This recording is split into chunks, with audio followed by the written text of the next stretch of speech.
네, 안녕하십니까. 사무실과 대표원장 혈관외과 전문의 박인수입니다. 네, 오늘은 절개술의 진실은 이라는 제목으로 내용을 준비해봤습니다. 하지정맥류 수술 방법 중에 절개수술 또는 발거술이라고 불리는 방법이 있는데요. 인터넷이나 유튜브를 이렇게 살펴보시면 정맥류 수술 방법들 다양하게 소개가 되고 있고 각각의 장단점들에 대해서 나와 있는 내용들이 많이 있습니다.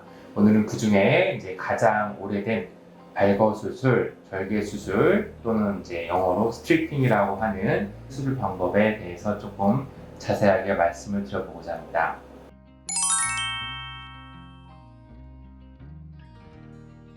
어쩌면 이 제목을 보고 들어오신 분들 중에서 가장 많이들 궁금해하시는 내용일 것 같은데 일단 정답은 아닙니다. 혈관을 직접 제거를 하는 것이기 때문에 절개술이 가장 재발이 적지 않냐라고 상식적으로 할 수 있을 것 같습니다. 어쨌거나 혈관이 사라졌으니까 당연히 재발이 안 되지 않을까? 실제로는 그렇지 않습니다. 과거에 10년 전, 20년 전 절개술하고 그다음에 레이저 술이 나온 지 얼마 안 됐을 때 레이저 장비나 파장대 또는 다양한 사용되는 일회용 파이버들이 어떤 특장점들이 있고 어느 정도의 출력, 어느 정도의 에너지, 어느 정도의 시간, 어느 정도의 스피드를 가지고 혈관을 지지는 것이 가장 효율적이고 치료가 잘 되는지에 대해서는 데이터가 별로 없던 과거 10년 전, 20년 전에는 직접 혈관을 째서 절개해서 제거를 하는 것이 경험이 없고 장비가 아직 익숙하지 않았던 레이저 수술보다 재발률이 더 적고 깔끔했습니다. 특히나 1세대 장비 같은 경우에는 고온의 에너지를 사용을 해야만 했기 때문에 시술 후에 통증이 많아서 절개 수술에 비해서 그렇게 장점이 있다고는 인지가 되지 않았고 실제로 그 당시 논문들을 봐도 레이저 수술이 재발률이 많이 보고가 됐었습니다. 그래서 당시에는 워낙 절개 수술이라는 방법은 100년이라는 역사가 되어 있기 때문에 그 당시에 새로운 레이저가 나왔을 때는 대부분의 모든 의사들이 절개술에만 익숙해져 있고 레이저에 대해서는 아직 익숙하지 않았기 때문에 당연히 절개술에 조금 더 호의적이고 절개술의 장점들을 조금 더 부각하는 분위기였을 거고요.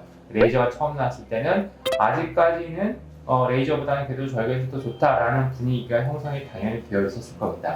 현재 2023년 기준으로 봤을 때는 레이저 수술이나 고주파 수술, 기타 수술들이 절개 수술보다 재발이 더 적고 절개 수술이 가장 재발이 높은 것으로 모든 연구 결과에서 얘기를 하고 있습니다. 따라서 절개 수술이나 발거술이 재발률이 더 낮다라는 것은 현재는 틀린 얘기입니다. 근거가 없는 얘기입니다.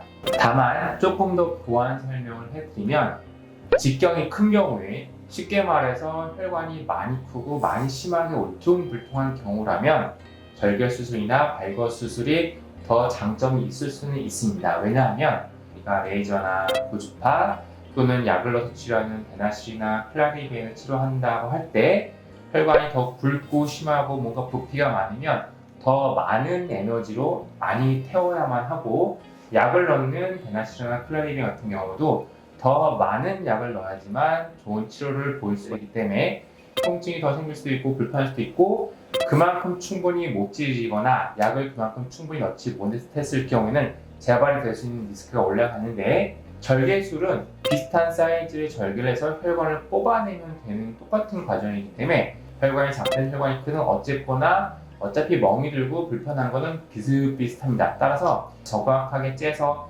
절개해서 빼내기만 하면 직경이 커진다고 해서 특별히 더 아프거나 특별히 더 재발이 잘 되는 건 아니라서 혈관의 직경이 많이 커지는 경우라고 하면 절개술이나 발거수술이 재발이 더 적을 수 있다라고는 설명을 할 수가 있습니다. 정리를 하면 기본적으로 현재까지 나와 있는 모든 가이드라인 즉 하지정맥류 치료나 수술할 때 이렇게 하십시오라고 가장 전 세계를 리딩하는 의료 집단 미국 SBS, ABF라는 가이드라인이 있고요.